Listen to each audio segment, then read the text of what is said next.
Chevaux et Psycho, un podcast de l'Institut de formation en équithérapie. Saison 4, épisode 1.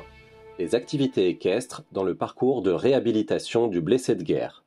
Par le docteur Audrey Boutroy, interne en médecine militaire. Bonjour à tous, je suis docteur Boutroy, je suis interne en médecine militaire à l'hôpital Percy, également à l'école d'application du Val-de-Grâce, donc l'école d'application pour tous les médecins militaires de France. Moi je vais vous présenter en fait ma thèse d'exercice auquel était présent monsieur Aymon. Donc c'est lui qui m'a dit de venir la présenter également à vous, puisque c'est vrai qu'elle intéresse un petit peu votre formation. Donc l'intitulé de ma thèse était les activités en lien avec le cheval dans le parcours de réhabilitation du blessé de guerre. C'était une étude préliminaire sur les attentes de 12 patients militaires volontaires. Donc cette thèse a été dirigée par le médecin en chef Alain Pudupin, qui n'est pas là aujourd'hui, et présidée par le médecin chef des services Éric Perrier. Donc je commencerai ma présentation par une introduction au sujet en précisant donc les problématiques ainsi que quelques définitions. Après avoir exposé les méthodes de l'étude, je vous présenterai donc mes résultats. Et nous discuterons ensuite de la validité de la méthode, des limites de mon étude, mais également des propositions pour les projets futurs. Je conclurai par les perspectives que peut proposer cette étude, ainsi que sur leur implication pratique, notamment pour nous militaires. Donc le bénéfice des activités associées à l'animal sur les pathologies psychiatriques est quand même relativement bien documenté. Les effets positifs sont observés sur divers registres, tels que la confiance, l'estime de soi, les interactions sociales. L'intérêt de l'animal dans ce type de thérapeutique est donc d'être hors langage et d'imposer aux patients d'autres types de communication. Le cheval est utilisé comme outil de réhabilitation pour les patients depuis les années 1950 à peu près, initialement chez les blessés physiques, puis ensuite psychologiques. Les États-Unis apparaissent comme les pionniers de la réhabilitation assistée par le cheval en milieu militaire. Et en Israël, l'équithérapie est utilisée en première intention dans le traitement du syndrome de stress post-traumatique. Les premières études menées sur des patients présentant des difficultés comportementales ou émotionnelles laissent entrevoir des bénéfices intéressants. En France, la prise en charge de l'état de stress post-traumatique fait l'objet d'un plan national établi par le ministère de la Défense depuis 2011.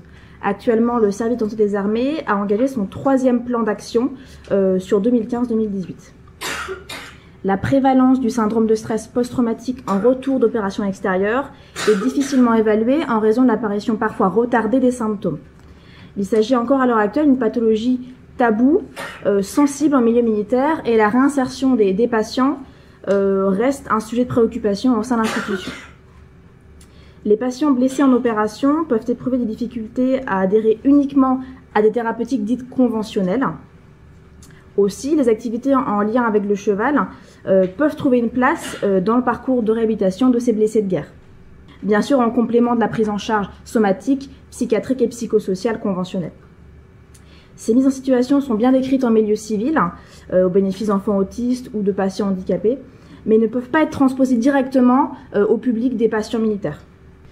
Aussi, il nous semblait pertinent de cibler précisément les représentations et les attentes de ces patients en profil particulier. Donc après avoir précisé la place et les indications des activités équestres à but de réhabilitation psychosociale, nous avons donc cherché à comprendre les attentes et les besoins de ces patients en la matière. Tout d'abord, quelques définitions pour recentrer un peu le sujet. Selon les critères cliniques du dernier manuel diagnostique et statistique des troubles mentaux, l'état de stress post-traumatique correspond à un ensemble de symptômes, donc à un syndrome caractéristique qui se développe suite à l'exposition à un ou plusieurs événements traumatisants. Donc, les symptômes sont de 4 types. Premièrement, la reviviscence de l'événement traumatique, les stratégies d'évitement, l'altération négative et persistante de l'état cognitif et émotionnel du patient, et l'hyperréactivité. Selon l'OMS, l'objectif de la réhabilitation est d'améliorer le fonctionnement du patient pour qu'elle puisse avoir du succès dans le domaine de son choix avec un minimum d'intervention professionnelle possible. Il s'agit en fait d'un espace intermédiaire entre le champ thérapeutique et le champ social. Dans notre étude, nous avons utilisé la notion de médiation équine pour décrire l'activité telle qu'elle se développe actuellement dans l'armée française, c'est-à-dire comme un outil de réhabilitation, de réadaptation et un moyen d'accompagnement du blessé de guerre. Nous avons donc réalisé une étude prospective de type qualitatif, c'est-à-dire sans aucune statistique, à l'aide d'entretiens individuels semi-dirigés sur un échantillon de blessés militaires. Ont été inclus donc, les patients qui présentaient donc, un ESPT, associés ou non à une pathologie physique, survenue suite à un accident donc en position de service. Soit sur le territoire métropolitain, soit par exemple sur un théâtre opérationnel de guerre. Ces patients étaient volontaires à une activité de médiation équine en complément de leur prise en charge somatique, psychiatrique et psychosociale. Donc les patients ont été recrutés au cours de 2 stages de 1 semaine qui se déroulaient à l'école militaire d'équitation de Fontainebleau entre février et septembre 2016. Ces stages en fait proposaient une activité de découverte de l'activité équestre à des patients qui présentaient donc un état de stress post-traumatique plus ou moins stabilisé. Les patients en nombre de 4 par stage provenaient de toute la France et étaient encadrés par le référent national militaire en équitation adaptée ainsi que par un psychologue militaire. Les entretiens étaient réalisés entre J1 et J3 du stage, le soir ou en fin d'après-midi à l'issue des activités de la journée. 4 autres patients ont été recrutés par l'intermédiaire de leur psychiatre traitant sur l'hôpital d'instruction des armées de l'Aveyron, donc à Marseille. Les entretiens étaient alors réalisés à l'issue de la consultation de suivi. Les entretiens ont été menés à l'aide d'un guide d'entretien qui comprenait donc 9 questions ouvertes, donc comprenant les 9 thèmes affichés ici, qui étaient abordés de façon variable selon en fait les réactions et les réponses du patient. Les entretiens étaient enregistrés intégralement à l'aide d'un dictaphone et ensuite je les ai tous retranscrits pour les interpréter. Pour obtenir la saturation des données, 12 patients donc étaient inclus.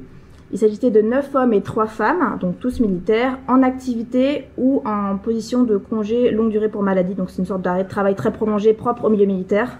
Ils prenaient donc de l'armée de terre, du service de santé des armées et de la gendarmerie. L'âge moyen était de 39 ans et la durée de service entre 6 et 33 ans. Donc il y avait des très très jeunes et puis des gens plus gradés, plus anciens quand même. Donc on va passer un peu à la partie résultats. Donc concernant les réponses obtenues, on peut déjà voir que l'activité de réhabilitation psychosociale s'adresse quand même à un public militaire déjà sensibilisé au médiateur cheval, puisqu'en effet la quasi-totalité des patients interrogés alléguaient une expérience précédente avec l'équidé. À savoir que même une expérience limitée, lointaine, voire négative, n'empêchait pas les patients de vouloir tenter ce type d'intervention innovante. Nous retrouvons des expériences professionnelles antérieures à l'état militaire, donc par exemple en tant que palefrenier en milieu civil. Viennent ensuite les expériences personnelles à titre de loisir dans des disciplines variées. Le contact a pu également se faire au sein de la famille ou du cadre amical. Et il faut savoir aussi que la condition militaire entraîne quand même de fréquentes occasions d'être en contact avec les chevaux. La majorité des patients voyaient la médiation équine comme une activité de soins psychique, en relation avec le cheval, mais toujours avec une grande importance de l'effet groupe. Certaines représentations exprimées correspondaient plutôt à d'équitation de loisirs ou à une activité sportive au même titre que les autres, sans vraiment de réel intérêt thérapeutique. Donc on peut dire que c'est quand même une activité de médiation qui est mal connue des patients, à l'image tantôt détournée, tantôt parfois même fantasmée. Données qui sont probablement comparables avec la population générale, puisque c'est aussi des visions qui sont relayées fréquemment par les médias. La majorité des patients avaient été informés par leur référent à la CABAT, donc la cellule d'aide aux blessés de l'armée de terre, qu'il existait des stages de découverte de l'activité équestre à l'école militaire d'équitation. Certains en avaient également entendu parler lors de leur participation aux rencontres militaires blessures et sport, donc c'est des stages d'une semaine ou 2 qui sont organisés au bénéfice des blessés de guerre, donc physiques ou psychiques, où ils font donc des sports adaptés encadrés par des militaires. Les patients étaient parfois informés directement par leur psychiatre traitant qu'il existait de la possibilité de participer à ces stages, notamment dans le sud de la France où il y a deux hôpitaux militaires, l'Aveyron et Sainte-Anne, et l'Aveyron actuellement fait un projet de médiation équine. L'entourage privé et les réseaux sociaux est également un bon moyen pour le patient de se mettre au courant de ce genre de pratique. L'attente principale des patients était l'amélioration de leur qualité de vie, la diminution de leurs symptômes, en fait l'amélioration de leur vie quotidienne. Les patients recherchaient essentiellement l'apaisement procuré par le contact du cheval et la reprise de la confiance en soi et envers les autres était également un but assez important. L'interaction avec l'animal permettait d'aborder sa souffrance de façon différente et de retrouver des sensations, une certaine impulsion perdue du fait de la maladie. Le fait également de sortir de l'isolement de son environnement quotidien est également une motivation majeure pour ces militaires. À savoir que l'activité de réhabilitation en lien avec le cheval était vécue par les patients comme une étape entière dans leur parcours de soins. On retrouve en fait dans leurs attentes les mêmes effets que ceux obtenus lors de précédentes études, notamment américaines, donc à savoir l'apaisement, l'impulsion, l'ouverture, le partage, la communication. Ces items correspondent également en partie à ceux observés sur les échelles de dépistage donc de l'état post-traumatique et sur les échelles de qualité de vie. Ces stages étaient l'occasion pour les patients de partager leur expérience et leur vécu avec d'autres camarades blessés, le cheval étant à la fois le prétexte et le facilitateur à ce partage. Pour certains patients interrogés, le fait de se retrouver avec des camarades blessés, en fait, éclipsait même parfois totalement le fait de faire de l'équitation ou d'être en contact avec le cheval. Et pour ces patients militaires, en fait, le fait de se mettre dans une situation inhabituelle, voire même quasiment la recherche de danger, était parfois une recherche de ces patients, puisque le cheval, par son caractère imprévisible et imposant, force en fait le patient à se remettre en question. La présence d'un cadre ressenti comme protecteur participait également grandement à l'action bénéfique de ces stages. Ce cadre devait être rassurant, sécurisant et donc assuré par des professionnels qualifiés. Ce qui était le cas puisque dans l'armée, on a des cavaliers militaires qui ont été sensibilisés donc, aux blessés de guerre et particulièrement à l'état de stress post-traumatique. Donc, sur le plan organisationnel, on remarque que l'encadrement et l'effet de groupe revêtent un caractère au moins aussi important que l'activité équestre en elle-même. Il semble important pour ces patients d'effectuer ces stages en petits groupes afin de faciliter les rapports humains. Ces résultats illustrent bien en fait l'intérêt de ce type de mise en situation dans la création d'un lien social et dans la création d'une sorte de bulle de sécurité autour de ces patients souvent isolés, mis un peu au banc de l'institution. Le fait de monter à cheval n'était pas une finalité indispensable pour ces patients. Par contre, les activités en liberté et les soins aux chevaux étaient vraiment un dénominateur commun retrouvé au cours des entretiens. La plupart des patients s'attendaient à terme à tisser un lien très fort avec l'animal. Certains craignaient même que cette relation soit trop fusionnelle. La notion de communication était vraiment au centre de la relation. Le cheval présentait en fait l'avantage de ne porter aucun jugement sur le patient. C'est souvent une peur qu'ont les patients militaires quand ils retournent dans leur régiment. C'est vrai qu'il y a souvent beaucoup de regard des autres, une sorte de jugement, le fait de ne pas s'être senti à la hauteur, d'avoir failli, puisqu'en fait dans ce cas-là, c'est forcément une relation désintéressée. Le cheval est perçu à la fois comme un être amical et bienveillant, mais aussi comme une force, un être inquiétant et imprévisible. La majorité des patients souhaitaient participer à d'autres activités non conventionnelles, toujours dans l'optique d'un apport bénéfique à leur situation.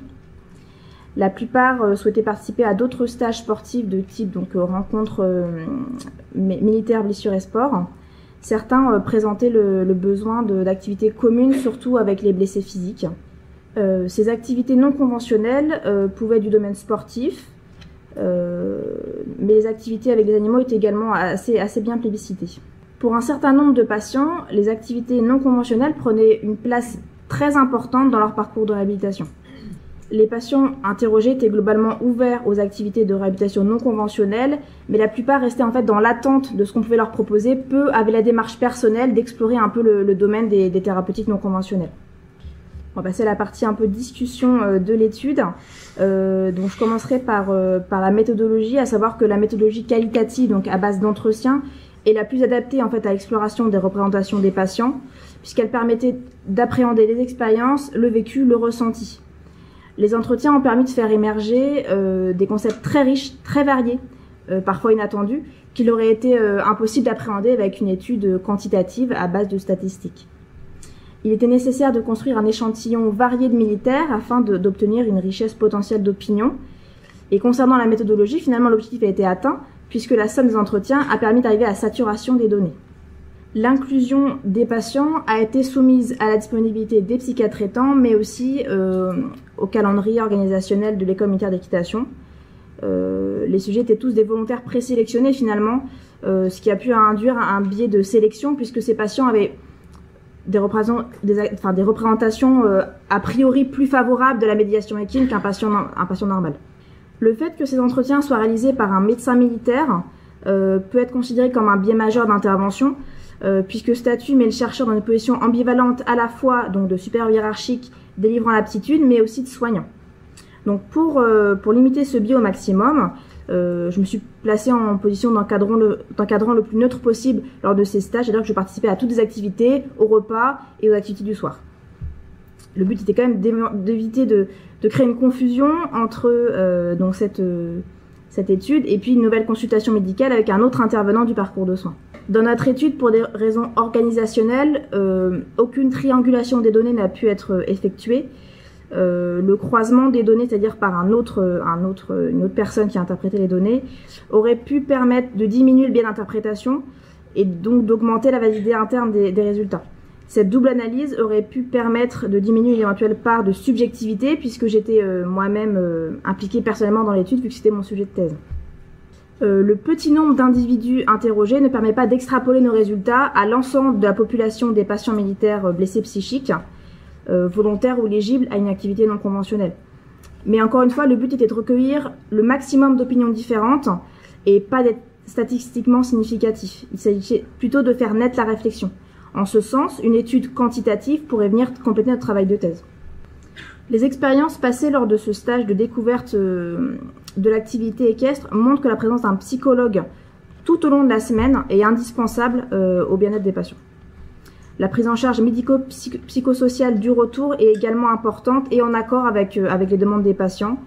Ce concept pose quand même la question de la sélection des patients admissibles.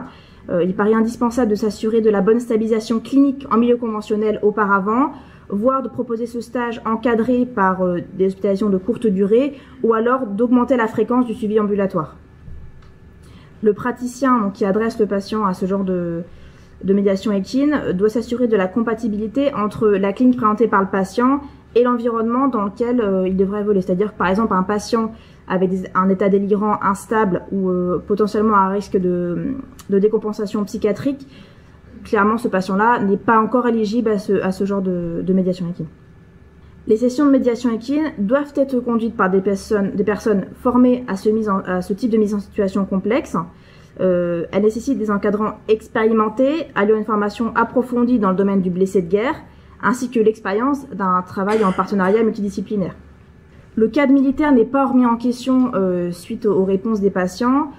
Concernant les patients en congé de longue durée pour maladie, en fait, cet espace permet de créer une sorte de compromis pour bénéficier d'interventions psychiatriques en milieu militaire, mais hors du contexte hospitalier. S'oppose ensuite la question de la mixité entre la blessure physique et la blessure psychique, à la fois vécue comme un apport ou comme une gêne par certains patients. En effet, même s'il est reconnu comme blessure de guerre depuis 1992, l'état de stress post-traumatique n'est pas vécu par les patients toujours comme une pathologie à part entière. Les réponses obtenues lors des entretiens laissent entrevoir des représentations très très diverses de la maladie psychiatrique, surtout en milieu militaire. Donc ce serait intéressant de mener également une étude sur ce sujet. Donc au regard des résultats obtenus, les attentes des blessés psychiques en termes d'activité de réinsertion avec le cheval sont en accord avec les projets en cours de développement dans les armées. Il reste néanmoins délicat de s'engager sur l'effet thérapeutique à long terme de ce type de médiation équine, en absence de preuves scientifiques de grade satisfaisant. On peut néanmoins s'accorder sur le fait que l'action menée lors de ces stages s'inscrit dans une démarche occupationnelle, apportant du confort dans le quotidien du patient et donc améliorant forcément sa qualité de vie. Donc, dans l'optique d'une généralisation de l'offre de soins de médiation équine à l'ensemble des armées, on avait fait une petite carte qui proposait de mettre en réseau en fait les différentes sections équestres militaires avec les 8 hôpitaux d'instruction des armées métropolitains. Donc, hormis en fait dans l'ouest de la France où les élongations peuvent être plus importantes, on peut remarquer que toutes les sections équestres militaires se trouvent plus ou moins dans la région d'un hôpital militaire. Et de plus, les sections équestres militaires étant quasiment toutes à proximité d'un centre médical des armées. Donc les centres médicaux des armées, c'est des sortes de petites infirmeries qui sont placées à proximité de chaque régiment. Donc il y en a beaucoup plus que sur la carte. Donc en fait, ces CMA pourraient être autant de relais pour faire le lien entre le service hospitalier où est suivi le patient et la section équestre militaire où il bénéficie d'activités de médiation équine. Donc pour conclure, on peut dire que le présent travail constitue la première étude menée sur les activités de médiation équine dans l'armée française. L'objectif était de créer une sorte de base de travail pour le développement de projets futurs, cohérents et adaptés à la population cible. Les résultats présentés dans cette étude préliminaire confirment bien l'existence d'une demande particulière de la part de ce public assez particulier aussi. Les activités de réhabilitation par médiation équine constituent une ouverture supplémentaire dans le parcours de réhabilitation du blessé de guerre et viennent s'ajouter à l'ensemble des possibilités thérapeutiques déjà existantes. Afin de donner une meilleure visibilité à ces interventions de médiation équine, d'autres études complémentaires doivent être menées, sur des cohortes notamment plus importantes, parce qu'avec 12 patients, on a un niveau de preuve scientifique qui est quand même assez faible malheureusement. Je vous remercie de votre attention.